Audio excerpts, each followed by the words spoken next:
नमस्कार, म प्रेक्षा पराजुले फेरि पनि हजुरको सामु उपस्थित भइ नै सकिसकेको छु। श्रीमद् भागवत कथाहरूको बारेमा हजुरलाई बताउनको लागि योभन्दा अगाडिको एपिसोडमा मैले हजुरलाई अध्याय 15 पुरुषोत्तम योगमा रहेका विभिन्न विषयवस्तुहरूको बारेमा भनिसकेको थिएँ भने आज चाहिँ म हजुरहरूलाई अध्याय 16 दैवी तथा आसुरी स्वभावमा रहेका सम्पूर्ण कुराहरूको बारेमा यहाँलाई जानकारी गराउन यहाँ उपस्थित भइ नै सकिसकेको छु।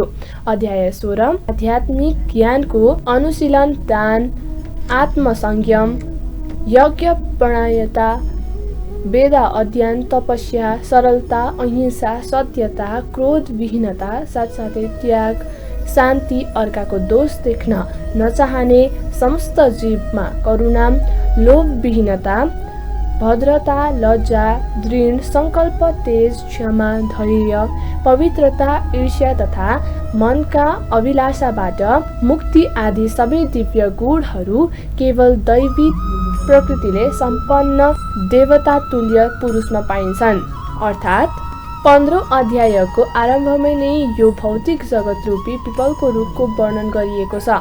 त्यसबाट निस्किने अतिरिक्त जराहरूको तुलना जीवका शुभ तथा अशुभ कार्यहरूसँग गरिएको छ। 9औं अध्यायमा पनि देव वा दैवी तथा आसुर वा असुरी भावको वर्णन गरिएको थियो। वैदिक अनुष्ठान अनुसार सत्व गुण गरिएको सबै कार्य मुक्तिका बाटोमा अग्रसर हुनलाई मङ्गलमय मानिन्छ र यस्ता कार्यलाई दैवी प्रकृति वा दिव्य स्वभाव भनिन्छ। यही दैवी प्रकृतिमा अडिएका मानिसहरू नै मुक्तिको बाटोमा अग्रसर हुने गर्दछन्। अर्कोतिर रजोगुण र तमोगुणमा रहने कर्म गर्नेहरूका लागि मुक्तिको सम्भावना छैन। तिनीहरू वा यही मनुष्य योनिमा रहन्छन् वा पशु जीवन तथा त्यो भन्दा पनि नीच योनिमा झर्दछन्। यो 16औं अध्यायमा भगवानले दैवी प्रकृति तथा त्यसका गुणहरू र आसुरी प्रकृति तथा त्यसका गुणहरूको समान रूपमा वर्णन गर्नुभएको छ।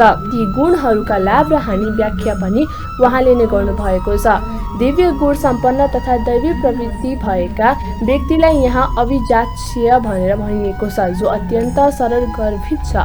दैवी प्रवृत्ति युक्त परिवेशमा सनातन प्राप्त गर्ने विधिलाई वैदिक शास्त्र गर्भाधान संस्कार भनिएको छ। दिव्य गुण सम्पन्न सन्तान प्राप्त गर्न नचाहने बाबु आमाले मानिसलाई सामाजिक जीवनका लागि तोकिएको 10 वटा नियमहरूको पालना गर्नुपर्दछ। भगवत गीतामा पनि हामीले असल सन्तान उत्पन्न गर्ने सहवास कार्यसँग साक्षात् कृष्णको सम्बन्ध हुन्छ भन्ने प्रसङ्ग पढिसकेका छौँ। किनभने कृष्ण भावना मृत्यका लागि गरिने यौन क्रीडालाई निन्दनीय मानिँदैन। कृष्ण भावना मृत्यमा गरिने मानिसले कुकुर बिरालोको जस्तै सन्तान उत्पन्न गर्न खोज्नु हुँदैन। तिनीहरूले जन्मना साथ कृष्ण भावनामय हुने सन्तान उत्पन्न गर्नुपर्दछ।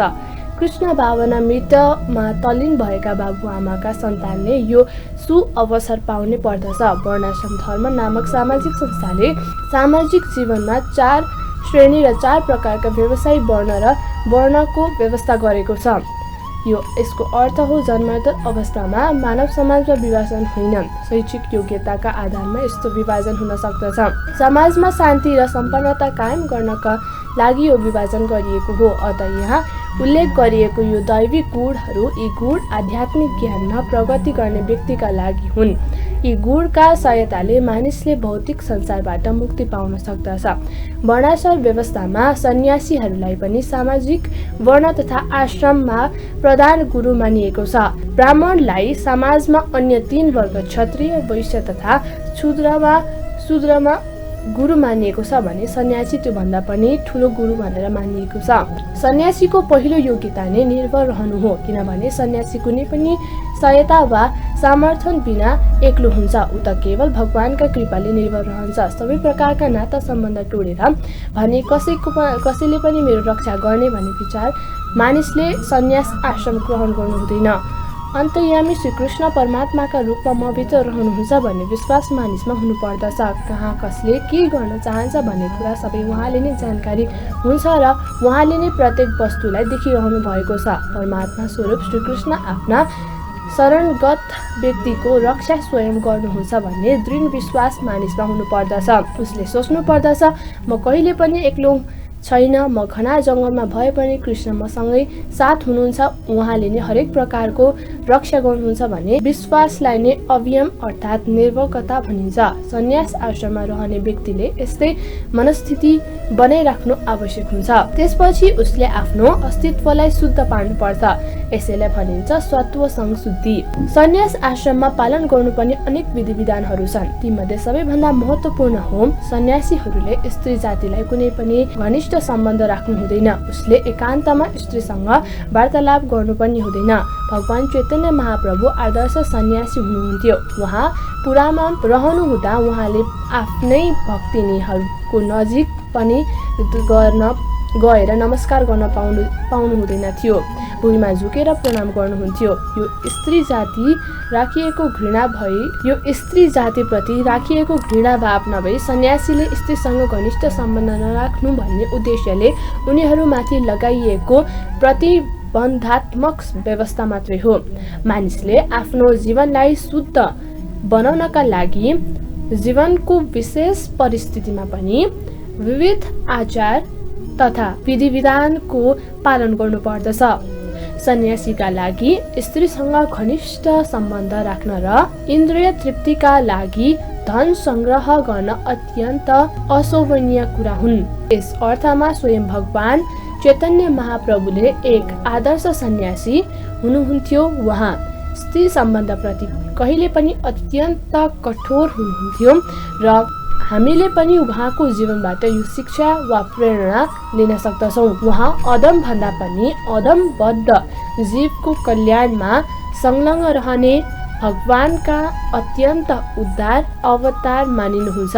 तर पनि स्त्री संगतिका विषयमा उहाँ सन्यासी आश्रमका विधि विधानलाई कठोरतापूर्वक पालन गर्न तत्पर रहनुहुन्थ्यो। छोटा हरिदास नाम भएका उहाँका एकजना निजी पार्षद थिए र उनी अन्य विश्वसनीय पार्षदहरूका साथमा निरन्तर भगवान चैतन्य महाप्रभुका सङ्गतमा रहन्थे। तर संयोगवश ती छोटा हरिदास एक दिन एउटी स्त्रीलाई कमुक दृष्टिले हेर्न पुगेछन्।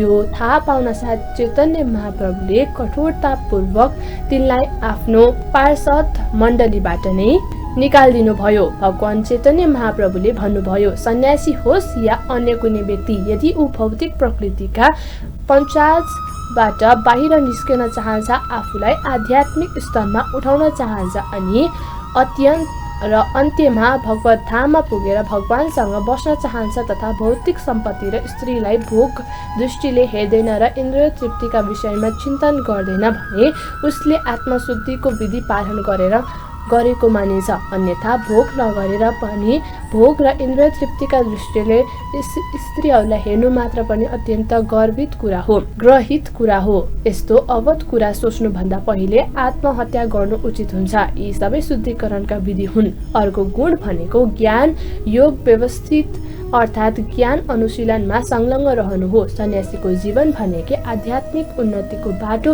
भुलेर गृहस्थीहरू तथा अन्य व्यक्तिहरूका लागि ज्ञानको मार्ग देखाउनु हो। सन्यासीले ढोका ढोकामा गएर भिक्षा मागेर जीवन निर्वाह गर्नु पर्दछ तथा यसको अर्थ ऊ भिखारी होइन, दिव्य आध्यात्मिक स्तरमा रहेको व्यक्तित्वको अर्को योग्यता हो विनयशीलता। र यही विनयशीलतावश सन्यासी घर घरमा भिक्षा माग्न जान्छन्, केवल भिक्षाटन गर्ने उद्देश्यले होइन।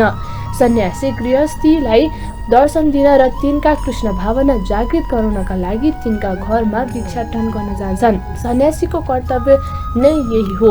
यदि मानिस वास्तवमा ज्ञानमा अग्रसर भएको छ भने गुरुको आज्ञा लिएर उसले ज्ञान र तर्कद्वारा कृष्ण भावना मृत्यको उपदेश गर्नुपर्दछ। यदि ऊ ज्ञानमा त्यति परिपक्व भइसकेको छैन भने उसले सन्यासी लिनु हुँदैन। पर्याप्त ज्ञान बिना नै यदि कसैले सन्यासी आश्रम ग्रहण गरिसकेको छ भने ज्ञान प्राप्त गरेको लागि प्रामाणिक गुरुसँग गई श्रवण गर्ने कार्य आफूलाई पूर्ण संलग्न गराउनु पर्दछ। अन्ततः सत्वश शुद्धि तथा ज्ञान योग व्यवस्था र अवस्थित भएको सन्यासी निर्भय हुनुपर्दछ। अर्को गुण हो दान। दान गृहस्थीहरूका लागि हो। गृहस्थले इमानदारीतापूर्ण गर्नुपर्दछ र त्यही आर्जन गरेर कमाइको 50% भाग विश्वभरि कृष्ण भावना वृत्तको प्रचार प्रसारका लागि खर्च गर्नुपर्दछ। यस प्रकार गृहस्थहरूले कृष्ण भावना फैलाउन संलग्न रहेका संस्था तथा समितिहरूलाई दान दिनुपर्दछ। दान भनेको योग्य पात्रमा दिइने कुरा हो र दान पनि सत्वगुणी, रजोगुणी र तमोगुणी गरी विविध प्रकृतिका हुन्छन्। शास्त्रमा सत्वगुण दानको प्रशंसा गरिएको छ तर रजोगुण र तमोगुण दानको प्रशंसा गरिएको छैन। यस किसिमको रजोगुण र तमोगुण दान धनको उपभय मात्र हो। दान संसारभरि कृष्ण भावना मृत्यको प्रचारका लागि मात्र दिनुपर्दछ। त्यस्तो दान सत्वगुणी हुन्छ। जहाँसम्म दम तथा आत्मसंयमको कुरा छ, यो धार्मिक समाजका अन्य आश्रमका लागि मात्र नभई खास गरी गृहस्थका निमित्त पनि उत्तिकै महत्त्वपूर्ण छ।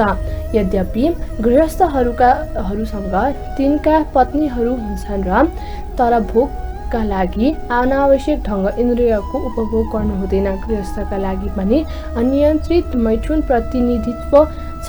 केवल सन्तानले चाहना नभएमा आफ्नी पत्नीसँग पनि विषय भोगमा लिप्त रहनु हुँदैन। आधुनिक समाज मैथुन जीवनको भोग गर्नका लागि परिवार नियोजनमा साधन तथा यस्तै अन्य गृहीत विधिको उपभोग गर्दछ, जसले गर्दा ऊ सन्तानले उत्तरदायित्व वहन गर्नु नपरोस्। यो दिव्य गुण होइन, यो त आसुरी गुण मात्र हो। आध्यात्मिक जीवनमा प्रगति गर्न चाहने गृहस्थ वा अन्यले पनि मैथुन जीवनमा संयम रहनु पर्दछ र कृष्ण सेवामा काम नलाग्ने सन्तान उत्पन्न गर्नु हुँदैन। यदि कसैले कृष्ण भावना भावी सन्तान उत्पन्न गर्न सामर्थ्य छ भने त्यसले 100वटा सन्तान जन्माए पनि फरक पर्दैन। तर यस्तो क्षमता नहुनु व्यक्तिको केवल इन्द्रिय सुखका लागि मात्र काम भोग लिप्त रहनु हुँदैन। गृहस्थले गर्नुपर्ने अर्को कार्य पनि यज्ञ सम्पादन। यज्ञ सम्पादनका लागि पर्याप्त मात्रामा धन चाहिन्छ। ब्रह्मचार्य, वनप्रस्थ र सन्यास आश्रममा रहने व्यक्तिसँग धन हुँदैन। तिनीहरू त भिक्षाटन गरेर जीविका चलाउँदछन्। तसर्थ विभिन्न प्रकारको यज्ञ गर्ने जम्मा पनि गृहस्थकै काँधमा रहेको छ। तिनीहरूले वैदिक साहित्यद्वारा निर्देशित अग्निहोत्र यज्ञ गर्नुपर्दछ। तर आजभोलि यस्ता यज्ञहरू सम्पन्न गर्न अति नै खर्चिलो हुन्छ र कठिन पनि हुन्छ। तसर्थ कुनै पनि गृहस्थले यस्तो यज्ञ सम्पन्न गर्न सक्दैन। यस युगका लागि सर्वश्रेष्ठ यज्ञ संकीर्तन यज्ञ हो र हरे कृष्ण कृष्ण कृष्ण हरे हरे, हरे राम राम राम हरे हरे यस महामन्त्रको जाप गरेर संकीर्तन यज्ञ हो र जापीय सर्वोत्तम सबैभन्दा कम खर्चिलो पनि छ।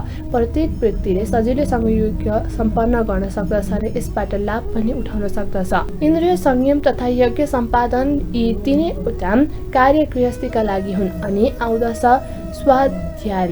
यो स्वाध्ययन अर्थात् वेद अध्ययन ब्रह्मचारी र विद्यार्थीहरूका लागि हो। ब्रह्मचारीले स्त्रीहरूसँग सम्बन्ध राख्नु हुँदैन। ब्रह्मचारीले ब्रह्मचार्यवतको राम्ररी पालन गर्नुपर्दछ र आध्यात्मिक जीवनको अनुशीलनका लागि वेद अध्ययनमा आफ्नो मन लगाउनु पर्दछ। यसलाई नै स्वाध्यायन भनिन्छ। तपस अर्थात् तपस्या विशेष गरी वनप्रस्थीका लागि हुन्। मानिस सम्पूर्ण जीवनभरि गृहस्थीमा मात्र रहनु हुँदैन। जीवनका 4 विभागहरू हुन्छन् भन्ने कुरा उसले थाहा पाउनु पर्दछ। ती हुन् ब्रह्मचार्य, गृहस्थ, वनप्रस्थीय र सन्यास। तसर्थ गृहस्थ जीवनपछि मानिस विरक्त हुनु पर्दछ।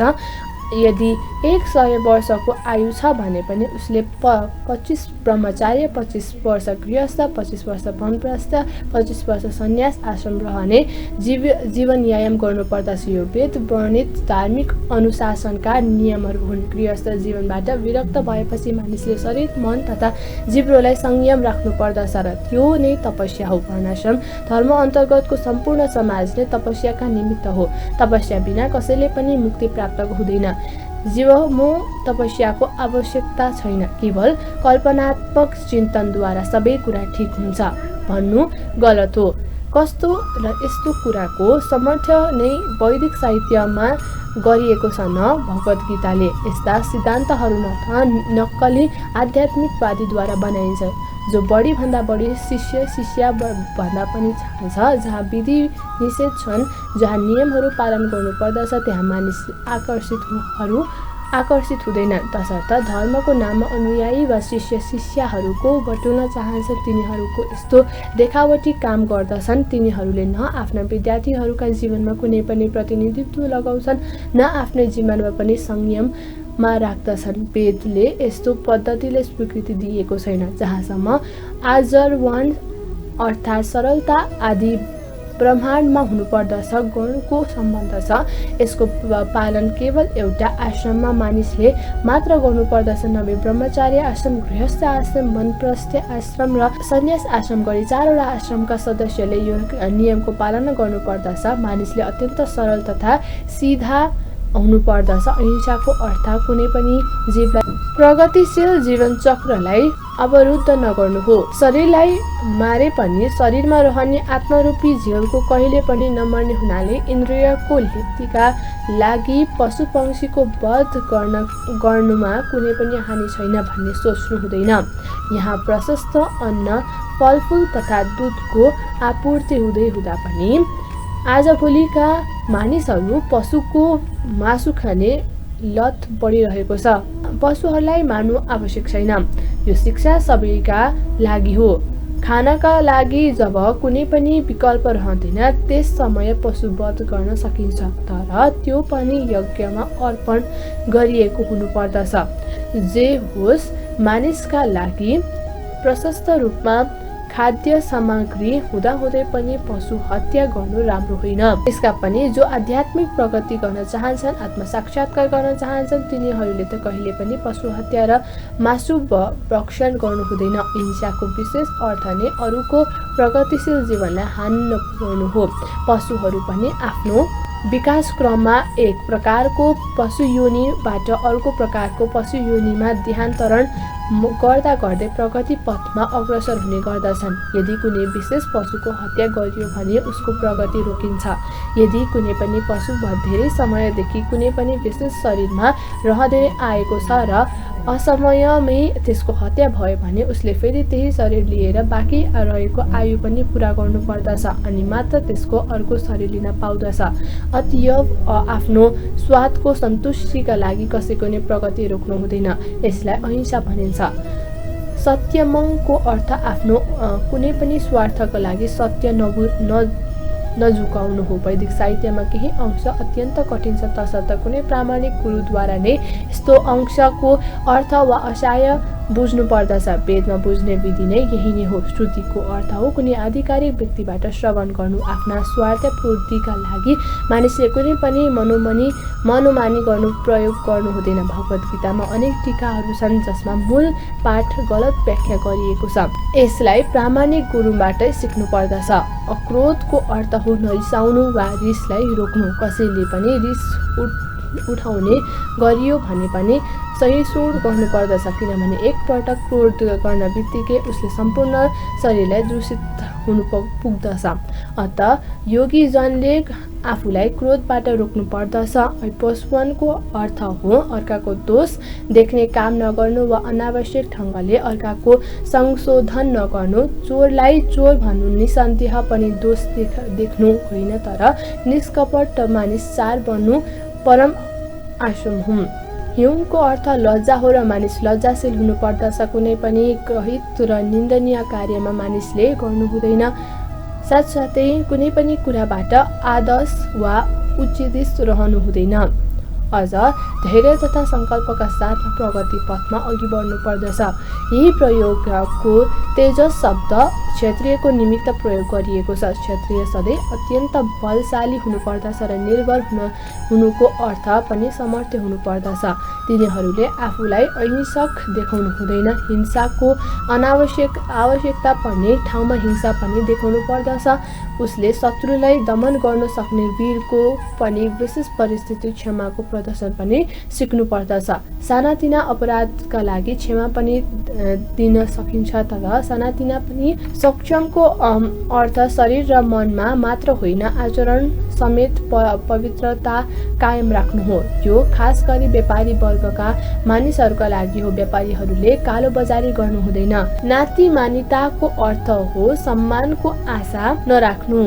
यो शूद्र अर्थात् अर्थात् श्रमिक वर्गका मानिसका लागि भनिएको वैदिक आदेश अनुसार यिनीहरूलाई चारै वर्गमा सबैभन्दा निम्न मानिएको छ। तिनीहरू अनावश्यक सम्मान या प्रतिष्ठाको अभिमानमा नलागिकन आफ्नो मर्यादाभित्र स्थिर भएर बस्नुपर्दछ।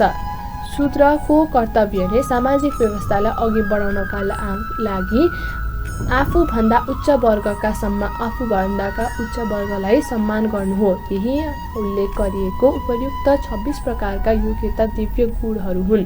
वर्णाश्रम धर्म वा व्यवसाय प्रवृत्ति अनुसार यी गुणहरूको अनुशीलन गरिरहनु पर्दछ। अर्थात् के हो भने भौतिक अवस्था कष्टकर भए पनि यदि सबै वर्णका मानिसहरूले यी गुणहरूको आर्जन गर्ने वा बढाउन अभ्यास गरेमा तिनीहरू क्रमशः आध्यात्मिक अनुभूतिको सर्वोच्च पदसम्म उठ्न सक्दछ। हे पृथ्वीपुत्र, अहंकार, घमण्ड, अभिमान, क्रोध, कठोर वचन तथा अज्ञान यी सबै गुणहरू आसुरी स्वभाव भएको व्यक्तिसँग हुन्छन्। अर्थात् यस श्लोकमा नरक जाने राजमार्गको वर्णन गरिएको छ। आसुरी स्वभाव हुने धर्म तथा अध्यात्म विज्ञानमा पनि आफ्नो प्रगति भएको देखाउन चाहन्छन्, तर स्वयं आफूमाथि धार्मिक सिद्धान्तको पालना गर्दैनन्। तिनीहरू सधैँ कुनै न कुनै किसिमको शैक्षिक योग्यता र प्रचुर सम्पत्तिको मालिक भएर घमण्ड गर्दछन्। आफू सम्मान योग्य नभए पनि अरूले सम्मान गरून् र पूजा गरून् भन्ने चाहन्छन्। तिनीहरू सानातिना कुराहरूमा रिसाउँदछन् र चाहे नचाहिने प्रलोभ गर्दछन् र निम्रतापूर्वक बोल्न चाहँदैनन्। तिनीहरू के गर्नुपर्ने र के नगर्नुपर्ने भन्ने कुरा पनि जान्दैनन्। तिनीहरू आफ्नो इच्छा अनुसार मनको कल्पनाको जुनसुकै काम पनि गर्दछन्, तर कुनै पनि प्रमाणले ध्यान दिँदैनन्। यस्ता मानिसहरूको शरीर प्रारम्भदेखि नै वा आमाको गर्भदेखि नै यी आसुरी गुणहरू लिएर आएका हुन्छन् अनि जति जति ठुलो हुँदै गयो उति नै अशुभ गुणहरूमा पनि तिनमा प्रकट हुँदै जान्छन्। दिव्य गुणहरू मोक्षका लागि आवश्यक मानिन्छन् भने आसुरी गुणका बन्धनमा पर्दछन्। तर हे पाण्डुपुत्र, तिमी चिन्ता नगर, किनभने तिमी दैवी गुणको युक्त भएर जन्मेका हो। अर्थात् भगवान कृष्णले आसुरी गुण रहित भएर जन्मिएको भने अर्जुनलाई प्रोत्साहित गर्नुभयो। उनी युद्धमा संयमित हुनु आसुरीपन होइन, किनभने अर्जुन आफ्ना गुण र दोषमाथि विचार गर्दै थिए। उनी भीष्म तथा द्रोण जस्ता प्रतिष्ठित महापुरुषको हत्या गरौँ कि नगरौँ भन्ने विचार गर्दै थिए। उनी क्रोधको अधीनमा रहेर वा अहङ्कार र अन्यको कुशकन र वंशनीयमा रहेर चाहँदैनथे। क्षत्रियका लागि वा सैनिकका लागि शत्रुमाथि बाण वर्षा गर्नु नै दिव्य कर्म मानिन्छ र यस्तो कर्तव्यबाट विमुख हुनु बरु आसुरीपन हो। यसरी हेर्दा अर्जुनका लागि शोक गर्नुपर्ने कुनै पनि कारण थिएन। जीवनका विभिन्न आश्रममा रहेर तदनुरूपका विधिविधानहरूको पालन गरेर नै मानिसले आध्यात्मिक जीवनको दिव्य अवस्थामा प्राप्त गर्नुपर्दछ। हे पृथ्वीपुत्र, यस संसारमा सृष्टि भएको प्राणीहरू दुई प्रकारका छन्, दैविक तथा आसुरी। दैविक गुण मैले पहिला नै विस्तारपूर्वक भनिसकेको थिएँ। अब म तिमीलाई आसुरी गुणहरूको बारेमा भन्दछु, सुन। अर्थात् भगवानले अर्जुनलाई उनी दैवी गुण लिएर जन्मेको कुराको अस्तव्यस्त पार्नुभयो र उनीहरूसँग कुनै पनि आसुरी गुणहरूको वर्णन गर्ने प्रारम्भ नै गर्नुभयो।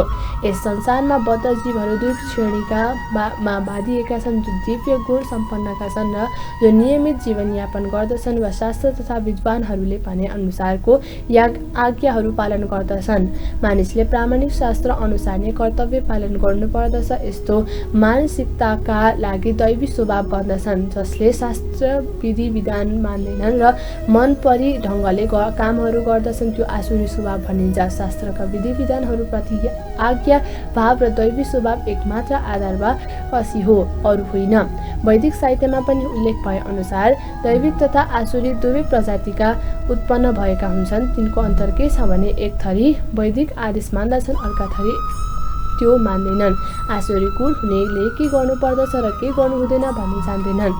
तिनमा त न पवित्रता, न उचित आचरण, न सत्यता न पाइन्छ। अर्थात् प्रत्येक सभ्य मानव समाजको आफ्नो एउटा शास्त्रीय आचार संहिता हुन्छ र समाजको सबै आरम्भदेखि नै त्यसको पालन गर्नुपर्दछ। विशेष गरी संसारमा अत्यन्त सभ्य मानिने वैदिक सभ्यता अनुयायी आर्यगणहरू यस्ता शास्त्रीय आचारको पालन गर्दछन् जो यस्ता शास्त्रीय आदेशको अनुसरण गर्दैनन् तिनीहरूलाई आसुरी स्वभावका मानिन्छन्। त्यसैले यहाँ भनिएको छ असुर गणहरू शास्त्रीय नियमहरू पालन गर्दैनन् र ती नियमहरू पालन गर्न प्रवृत्ति पनि तिनमा हुँदैन। तिनीहरूमध्ये धेरैले यस्ता नियमहरू नै जान्दैनन् र जसले जानेको छ तिनले पनि त्यसलाई पालन गर्ने इच्छा राख्दैनन्। वैदिक आदर्शप्रति तिनीहरूको श्रद्धा पनि हुँदैन र त्यस अनुसार आचरण गर्ने इच्छा पनि तिनीहरूलाई हुँदैन। असुर गण आन्तरिक रूपले पनि बाह्य रूपले पनि स्वच्छ र पवित्र हुँदैनन्। मानिसले नित्य स्नान गरेर दन्त मञ्जन गरेर रह काटेर सफा लुगा लगाएर शरीरलाई सफा राख्ने कुराहरू सधैँ सावधानी अपनाउनु पर्दछ। आन्तरिक स्वच्छताको कुरा त्यसलाई मानिसले सधैँ ईश्वरको पवित्र नाम स्मरण गर्नुपर्दछ र हरे कृष्ण कृष्ण कृष्ण हरे हरे हरे राम राम राम हरे हरे यो महामन्त्रको कीर्तन गर्नुपर्दछ। असुरगणहरू बाहिरी तथा आन्तरिक स्वच्छताका यी नियमहरू मन पराउँदैनन् र पालन पनि गर्दैनन्। जहाँसम्म आचरण र व्यवहारको कुरा छ यसका सम्बन्धमा भन्नुपर्दा मानवलाई आचरणको निर्देशन गर्ने धेरै विधि विधानहरू छन्। मनु संहिता मानव जातिका लागि त्यस्तै विधि नियम हो। आजसम्म पनि सम्पूर्ण हिन्दूहरूको मनुस्मृतिकै अनुसरण गर्दैछन्। यसै स्मृति ग्रन्थ अनुसार उत्तराधिकारको नियम तथा अन्य विधि ग्रहण गर्ने गरिन्छ। मनुस्मृतिका स्पष्ट रूपले स्त्रीलाई स्वतन्त्रता प्रदान गर्नु हुँदैन भनिएको छ। यसको अर्थ स्त्रीलाई दासी बनाएर राख्नु होइन भनेर भनेको होइन। नारीहरू भनेको बालक जस्तै हुन्। बालकहरूलाई स्वतन्त्रता दिइँदैन। स्वतन्त्रता नदिनुको अर्थ तिनीहरूलाई दास बनाएर राखिन्छ भन्ने होइन। तर असुरले अहिले यस्ता आदेशहरूको अवहेलना गरेर स्त्रीलाई पुरुष सरह स्वतन्त्रता दिनुपर्दछ भन्ने अग्रसर गर्न थालेका छन्। यसबाट संसारको सामाजिक स्थिति कहिले पनि सुधार हुन सक्दैन। वास्तविकमा